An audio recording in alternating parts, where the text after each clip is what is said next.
Copyright disclaimer under Section 107 of the Copyright Act 1976.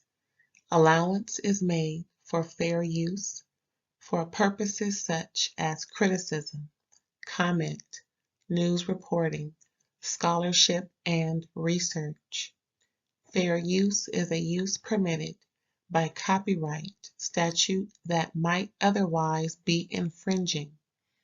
Nonprofit, educational, or personal use tips the balance in favor of fair use. Thank you. Now enjoy the show.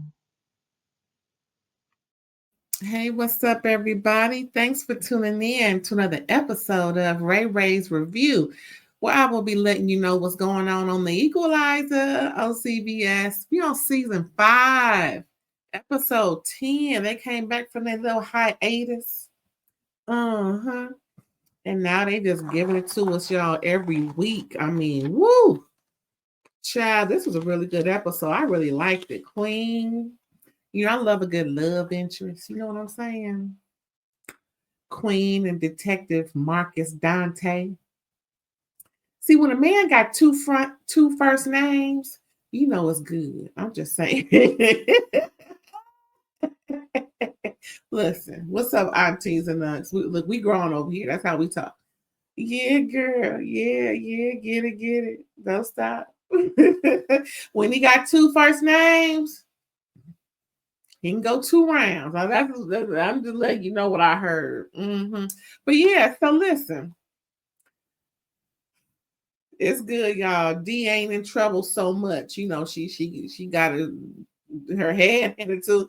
She got read for filth for what she did to her mama's car, child. But you know, they on better terms, yet and still D know what's up, and she know what she ought not to do. And this episode, we didn't see her boyfriend.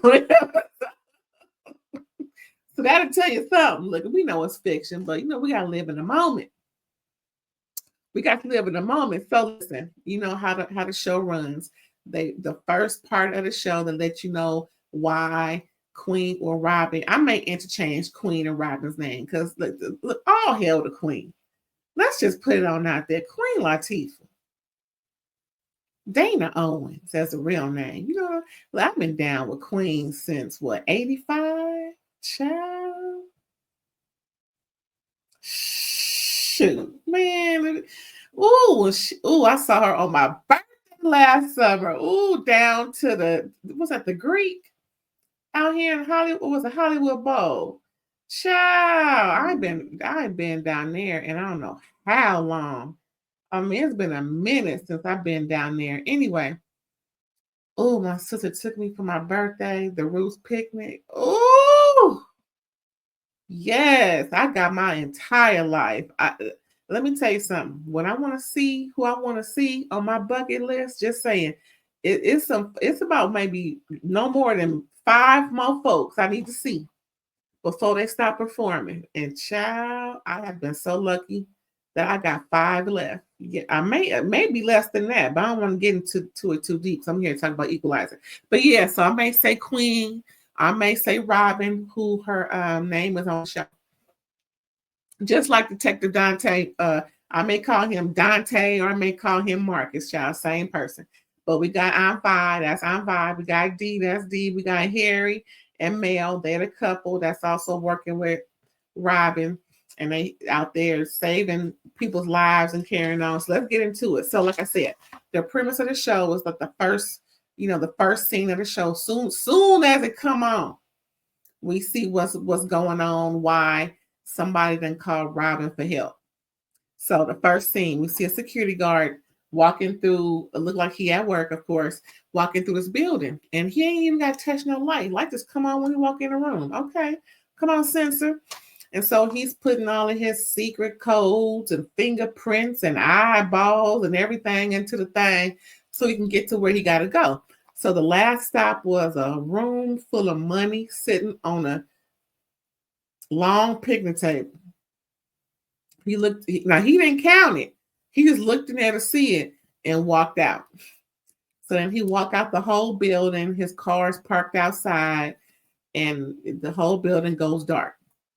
So at the same time as he's leaving the money, of course, locked up, after he shut the door and everything and locked it back, he gets a call from his boo thing. So, he got to talk a little sweet nothing to his boo thing. You know how we do when our boo call us, or when we call our boo, hey, babe, what you doing? I'm at work. Oh, you working? What you got on? You know what I got on. Describe it anyway. You know how we do? Shoot. Well, at least I do. Anyway, we ain't talking about the show. Okay, so the security guard talking to his boo. No more than 10 seconds, he smelled something. What is that? And then the alarm go off. How he smelled it burning. I mean, as soon as he walked out the door, it seemed like he just leaned up against the car, still talking his sweet nothings. Next thing you know, his nose is going sniffing. So then he hear the alarm going off. So he run back to right where he was. And child, he done went through about 10, 50, 11 checkpoints before he had to open the vault door. That thing was a vault, just like the bank vault, where you got to put in your code and twist the whole sailor's steering wheel metal thing, the cross that's the actual door handle. And then it opens up like a like a cave sound. Like, anyway, girl, why is only the money? Now, mind you, the picnic table was a picnic table, maybe what, 10 feet long, with cash is stacked up. Why is only the cash burning? Ain't no water coming down out the ceiling to put the fire out. I didn't see no water come out. Anyway, so then, child, we're like, what? Who done burnt up all of the money? He just left out there and there wasn't nobody in there. So how the money get, child? Of course, we going, okay. They had to get in there. All of a sudden, of course, listen, I've been watching these crime, law, and medical shows ever since St. Elsewhere, child. Was at 82. As soon as I can turn on TV, child, let me tell you, I have been watching these all sorts of different shows, crime shows. I mean, Columbo, Murder, She Wrote. Everybody. Perry Mason, child, when they were doing the reruns on Nick at Night. Oh, y'all remember Nick at Night?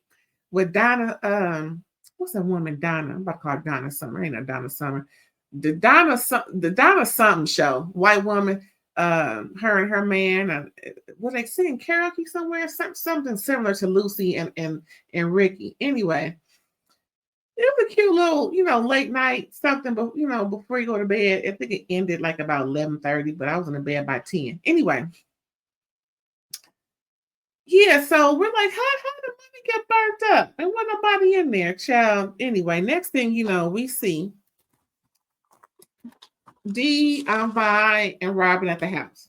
So D is asking questions to Robin about, why you being so secret with your boyfriend? Robin's like, what? What you mean boyfriend? She said, I already know. I can tell something going on. And Vi getting ready for her date. And she's going out with that lieutenant dude that she met at the precinct. He used to be Hart in the Brig on the Jamie Foxx show. Well, I still can't remember that man's first name. Anyway, you know who I'm talking about. He was real, stick to the book type dude. Don't get no trouble. Always early, a good 45 minutes early to work every day. Telling on people, that type of dude. Hart in the Brig was his last name. Anyway, so Anvi has a ride along with it as a date. I don't want to. First of all, don't take me cruising through the streets because you can't take off work to take me somewhere. I don't want no ride along. And then D talking about she going to her dad's for the weekend. She got a suitcase all packed this early morning. I guess she's going to go with him after school. She ain't got to come back home. And so Robin goes off to talk to Marcus on the phone. Yeah, how you doing, baby? I'm good. How you? How you sleep? You sleep on your side? Or you sleep on your stomach? Yeah. How you sleep, baby? Anyway, they just, talking about, let's meet up for, later on so we can talk and maybe smooch and maybe, get next to each other. You know how folks do when they first get together. They all, you can tell they smiling on the other end. Like right now, I'm smiling right now. Anyway, so now we see Mel, and she's at her therapist now. If you don't remember, she before the hiatus, she got spooked during doing a job with Robin, and Robin almost, lost her life. The reason why she got spooked is because something came up in her past when she was in the military or whatever branch she was in. And, she had to do some things she wasn't proud of. That's what they do in the military. It's all secret, and folks be getting 187 and murked and all kind of things, but they got to keep it on the hush because, it's top secret. It's what they doing out there.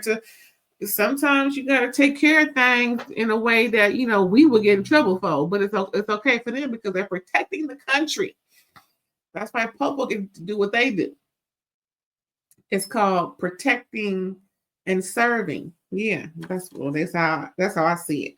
So yeah, she's at the therapist and she's doing much better. That's why she's working again, letting her know she ain't got no more panic attacks while working. And she has a support system of her siblings, but not her mom and dad. And the therapist asked why not. She said, well, they're not that type of people. I don't share things like that with them. Most of us don't. We don't want to upset our parents. They elderly, older, and that's just how we kind of grew up. We kind of let them be the last to know for the most part. Very few people are very close to their parents, but they tell them more things than the average Joe. I have to say it like that. It is what it is. But yeah, so the therapist wants Mel to fix that. Let them know what's going on because the more the merrier and the better off you'll be. So then she goes to visit her parents and she kind of, lets them in a little bit about what she's been going through. But the dad left the convo early. And now, now we got to find out why, child. We know our daddies don't want to hear that they baby girl's in trouble. They already got, Anyway, so we move on from there. So next we see who called Robin for the job, and this in relation to the money missing, of course, money burnt up. So a family, were they from Barbados? They're from Haiti, somewhere, Caribbean, somewhere. And they lost their life savings in the fire.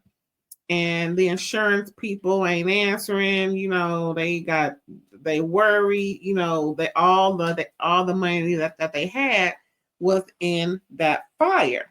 They didn't say how much it was, but they said that they didn't trust the usual and customary pickups because a lot of people they know were getting robbed.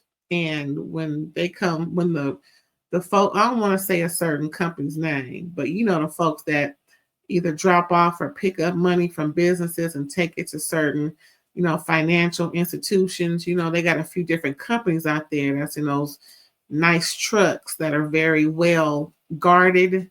It's like a 3-piece guard system, child.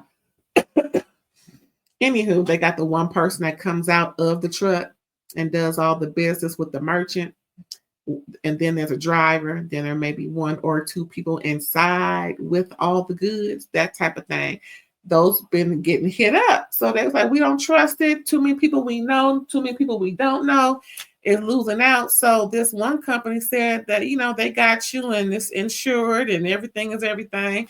And plus, they need their money by the end of the week because these merchants that they deal with their restaurant business they don't work on credit. They need their money. So pretty much Robin got to the end of the week to solve this crime about what's going on with the money. And at the same time, they're going to be working with the insurance, but ain't nobody answering thus far. So they're like, listen, we got to the end of the week. Let's call this lady. And that's what they did. So next we see Robin and Dante go to the scene of the fire, and they meet up with that specific security guard who's on the phone talking to his boo thing when everything went down. And they just investigating, seeing what's going on. So Detective Dante flips his badge. She asks a lot of questions. So is Dante, and the security guard is cooperating. And so they go to look at the money, and guess what, y'all? It's all fake. I knew off the rip. I know what happened. Like I said, I didn't solve it. I just didn't know who. But the fact that that family came in, some tells me somebody lying. But anyway, so they start to see certain bills that are, burnt up. They start to see writing on some of the bills. And of course, she has her special CIA hat on. He got his special ops slash NYPD hat on. So they're finding different bills with that same lettering on it. That's not the usual and customary lettering on money. It's like stamped, right? And it says unfit for legal tender. That means this money ain't even supposed to be in circulation. Because every now and again, they'll get rid of some bills and make more money to replace it, for different reasons, security as well as different looks. Remember how they changed all the bills, 20 years ago, I think it was? It's a few bills out there that's, still circulating, but I would say 90% of the bills out here are new and 10% are the old ones that were replaced many, many moons ago. So yeah, like I said, the stamps on the bill say unfit for tender, for legal tender. So that automatically let them know these are fake. So where the real money at?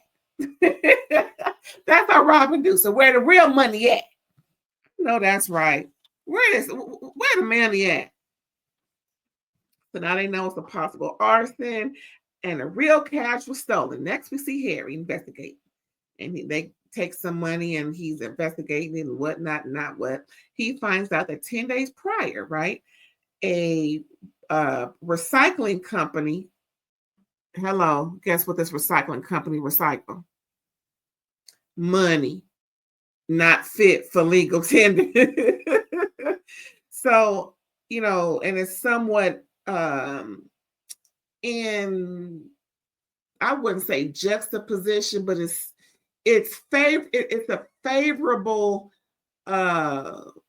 underground walkway from there to there, so pretty much there's some, things going on. So they find out who the owner is of the building.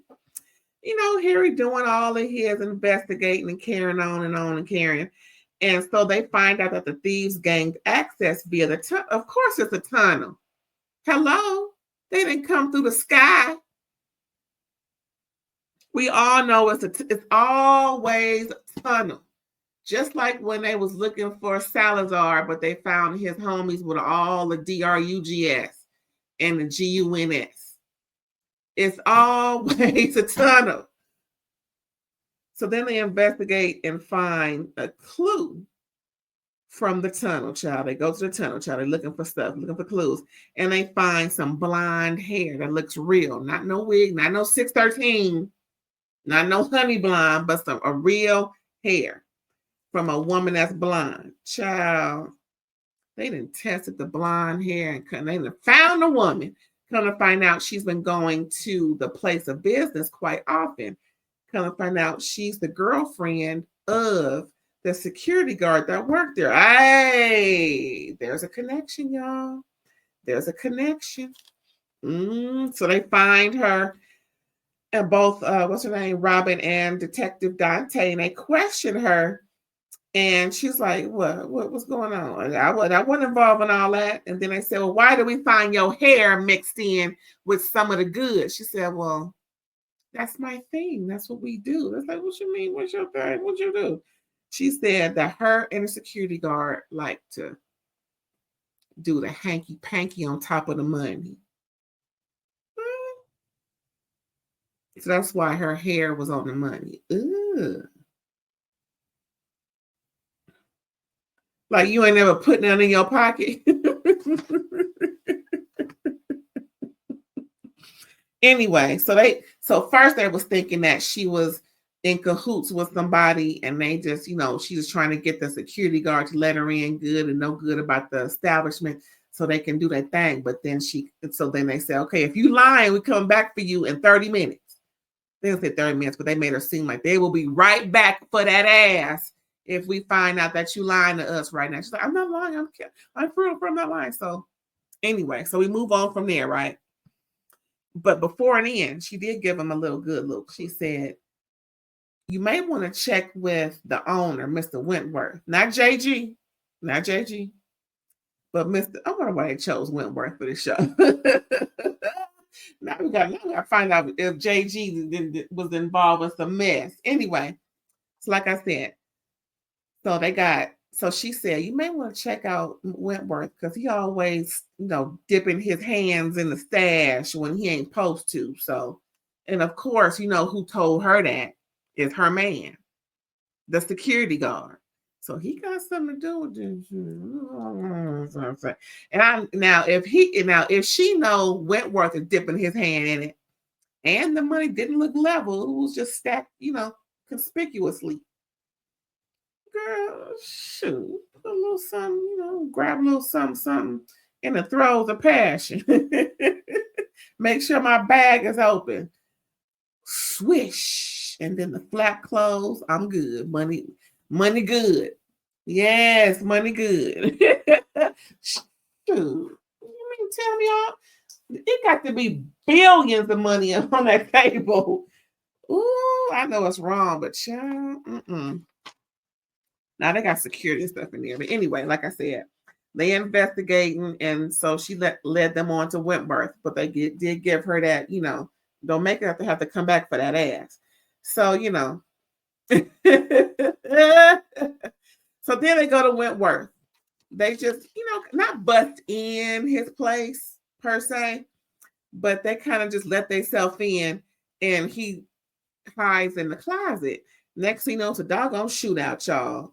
And he like, I thought you guys were coming to kill me. What you mean you thought was coming to kill you? So apparently he did, it's all a scam, y'all. It's all a scam. And the people whose money he got holding, not just the people that hired Robin, the restaurant owners who got their whole life savings wrapped up in that burnt money scheme. The insurance was also a fraud. Child. That's why the insurance are getting back to the people. The people that hired Robin. Child. See, just to give you a little backstory, usually, if you got insurance for some stuff, they just going to direct you to the insurance because, they can't get involved if you got insurance with something. But because Robin's dad, who was marked over the car that she got, and she souped it up and fixed it up, the officer who was in charge of her dad's investigation really kept her abreast, even though it was kind of a cold case situation, right? So because of that, she just wanted to, pay it forward to this people. That's why Harry and Mel are working on it and, making sure that things is going just the way anything else would that come through that door needing help from the queen. So yeah, so Mr. Wentworth get dropped, and he giving up all the ghosts because he don't want to get hurt. And he's like, they're coming for me. They're coming for me. She's like, woo.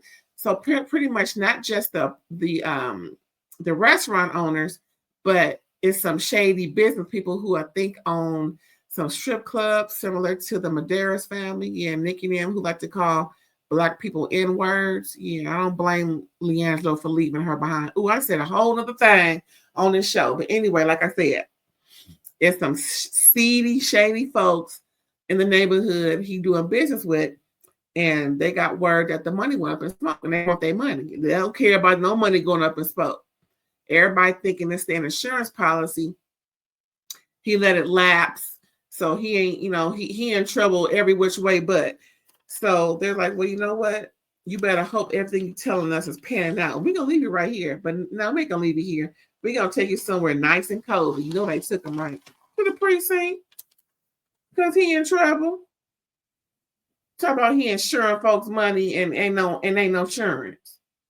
Man, ooh. So now she know that these people ain't going to get their money unless they go get the money. They got to find out where the real money at. So next we see Aunt Vi on her date, and she turned out to be a witness. Like I said, don't take me on. I don't even want to date nobody that works for law enforcement like that. But if I do, don't take me on no date, on no ride along like I'm Kevin Hart and you Ice Cube. If you can't take me to somewhere I want to go, date, dinner and a movie, nice walk, depending on the season. You know what I'm saying? Nice little outing somewhere. I don't even mind going back to your place. Maybe after a month of knowing you, maybe I need some insurance before I go to your place. But yeah, you sure can't come over to mine. No, no. We going out. OUT, or in some cases, AWT. We going out. We are going somewhere where you have to spend a little coinage, sir. Yes. I don't want to go on a ride along. So she go on a ride along, and she ends up witnessing her date being a pig. You know what that means. Come to find out, he one of them. Profile this young Black man walking down the street. Of course, he fits the description, and that's what she heard on the radio. As he said, I may have an eye on him, so I'll get back with you. Then, as the boy turns the corner, so did he, and blocks him from moving forward, and lets him know that, pretty much questioning him, asking him questions he ain't got no business asking because he didn't do nothing wrong. So the boy was like, I don't have to show you nothing in my bag. I don't have to show you no ID. So the boy goes to get a cell phone to record what's going on. By then, there's a crowd. I'm biased, is just bug-eyed and can't believe she hearing what she hearing and seeing what she's seeing. Hello? Because she had a run-in with some pigs. Now, this is just the description. I ain't saying everybody. I'm talking about this particular issue. Even she had a run-in with some pigs when they thought that her and Dee stole some clothing, or just all they out there, y'all. They out there. They feel emboldened nowadays. Anywho, I know it's a show, but it takes on real life issues. That's why I love this show. Okay, so back to the show. So yeah, I'm buying this date. Come and find out she got a pig for a date. Harassing a young, and he's an older Black man, so it makes it even worse. Anywho, so he's harassing the young Black man, telling him to show me some ID or I might have to detain you. Detain him for what? Again, Ambai is just dumbfounded. She just can't believe she is seeing what she's seeing and hearing what she's hearing. Well, girl, believe it, because they out there. The least they out there, girl. So yeah. So the boy reaches for his cell phone. It's a crowd forming. He wants everybody to start recording. And then her date put his hand on his pistol, talking about, hey. He said, I'm just getting my cell phone, man, because I want to record you for this harassment mess that you're doing. Then right in a split second, Vi's date hears on the radio that they caught the suspect, and everybody can just, lay low and calm down, whatever, they got to look for no more. And then he said, okay, you can go. No apology. No, nothing. Just like Heavenly's apology, just a blanket statement. Okay, you can go. At least he didn't say or whatever, like Heavenly said in her so-called apology. I mean, just gonna harass this boy, dang it, shoot him dead. And it wasn't even who they was looking for. So after all that debacle, he get back in the car, asked her, is she all right? She was like, she pretty much said, no, I'm getting out this car and I'm out. And he was trying to stop her from leaving. Heck no, you was like, I'll pop you in your face. But he probably would have pulled his, probably would have tried to shoot her too. Anyway, that was just so disappointing. OMG. So next we see Harry investigating the lead from Wentworth. The Wentworth talking about, right? So they go to an apartment of this computer geek, meaning Robin and Detective Dante. And they seeing all this paraphernalia of college and school. Guess who he went to school with? The son. They see a picture. Yep. There it is. They got the son knowing the computer geek. The computer, he going to the same school as the son. I think he just graduated. He working for the parents. So now they know that there's a connection, an abnormal connection, but it's a connection, no doubt. Mm-hmm. Mm-hmm. Next, we see the geek and the son talking, and walking down the street talking about, so is the money safe? Yeah, it's safe. Don't worry about it. I got it in a safe place.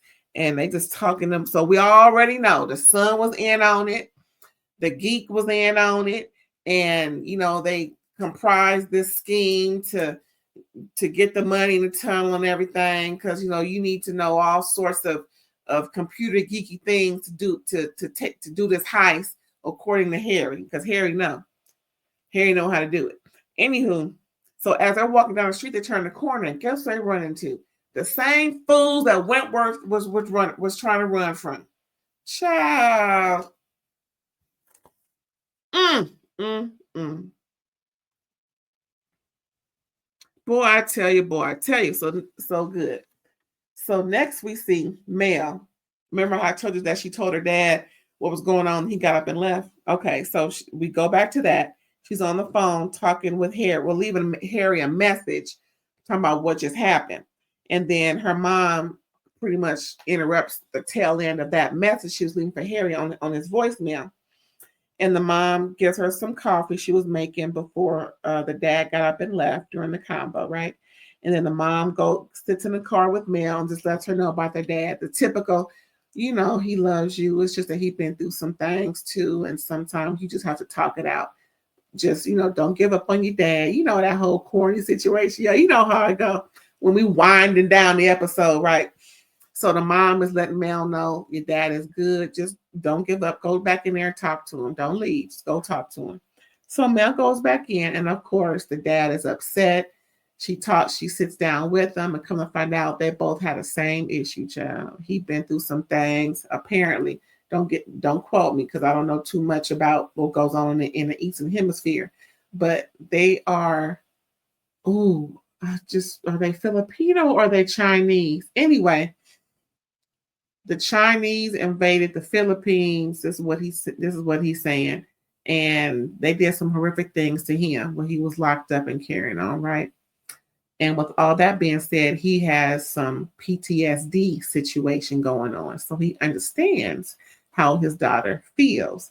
And it just brought some memories for him. And he probably was getting too, worked up as to why he got up and left. But he didn't say that. You can just imagine. Anywho, so he's talking to her and he's letting her know some the horrible things that happened and how he wished that his daughter didn't have to go through what he going through. So now they got something to bond over, and she probably gonna offer him some same help and everything, because it looks like he ain't getting it. Ain't that nothing? See, that's why there has to be level-headed conversations with folks who love each other, at least, or who are decent enough to each other to respect that other person, so y'all can get through some things. But when it be hot, when the heat is hot, the heat is hot. You need to cool down. So we get it. But as long as you come back together and talk it out, that's the most important thing. So now they good. They back in. So now we got the computer geek and the son are being held captive on the roof. Come to find out, Mel and when I say on the roof, I'm explaining this. Robin and Detective Dante go back to the parents and let them know we need some info because we seem to think that your son may be in danger. And I'm like, what you talking about? Well, then as she's explaining things, she sees that the son and the dad are on a roof somewhere. It looked like a pigeon coop situation. And she said, why y'all wearing gloves? And he explained they got a pigeon coop and whatnot. And she said, is that pigeon coop large enough to hold? Come to find out, this how much was in that vault. Over $8 million. Woo! Child. So yeah, so she asked the parents, is that pigeon coop big enough to hold $8 million? Next thing you know, the son is opening up forcefully because they got the Smith and Wessons and stuff all sprawled on them. And so the bad guys is on the roof. The next we see Detective Dante and Robin on the roof too, hiding, they see them from a distance. There they go, there they go. So they get closer, then they get found that they're there. So at the same time, there's about 3 or 4, maybe 5 bad guys, and then they got Robin and Detective Dante. They found them, got their guns, and now they just waiting for the two young guys to put the money in the bag so that they can leave. But of course, you know what they're gonna do soon they get all the money. So in the midst of them still putting the money in the bag, Detective Dante and Robin do what they do, baby, and they handle the situation and they become victorious. And child, all that money just sitting there. They saved the day. Yes, they saved the day. So the parents get their money, all their money back. They probably got theirs first, y'all, okay? And they probably got a little more because you know how folks be, pain and suffering. little pain and suffering on top of what I'm owed. So anyway, they saved the day. Robin and Detective Dante, everybody's hunky dory hunky, and unfortunately, the police are called, of course, for the bad guys and the son and the computer geek because they were involved in the crime of all this money and stealing and carrying on, breaking and entering and causing all kind of havoc with the fire department and carrying on and child. So they got Wentworth in the pokey, the son and the geek in the pokey, and all them dudes that they broke arms and legs trying to get the boys safe. All's well that ends well, child. Yes. So then we go back to the hizzle as we always do. Robin is getting the deets from Aunt Vi, talking about the date was from hell, and she told her what happened. And Robin tried to get Aunt Vi to understand that, dating someone on the force can be, different, and you have to respect what they do sometimes. And then she told a story about about that same officer who helped her in her dad's case. He was actually unalive during while working, and someone just rolled up on him and he didn't suspect it, and he became unalive. So sometimes they're always on alert. But she's like, I'm not excusing what he did. Don't get me wrong. Hello. He was oinking. But at the same time, it's up to you if you want to move forward. But you have to understand that, they on the edge. So my thing is, well, they on the edge with a civilian, and I'm a civilian, what makes you think they ain't going to put his hand on his piece because he mad at me for doing something? Just listen. Listen. I ain't got no time for them. I don't fool with nobody on the force, so I ain't got to worry about it. But as far as this episode, I'm glad that they aired it because they always give a great message. So we're going to find out next week if Aunt Vi is going to be with this dude or continue. I think that they should have a conversation so he can explain himself and she can read him for filth because he was wrong with 2 left shoes. And we all saw it. If you didn't watch it, go back and watch the episode. It's really good. Next week, it's going to be episode 11. I'm going to how many episodes they got. I didn't check into it. But yes, that was Equalizer season 5, episode 10. I hope you enjoyed the review. Oh, yes. Well, we're going to catch you next week, y'all. I appreciate you tuning in. Don't forget to like, comment, subscribe, and share. I'll catch you next time. Bye.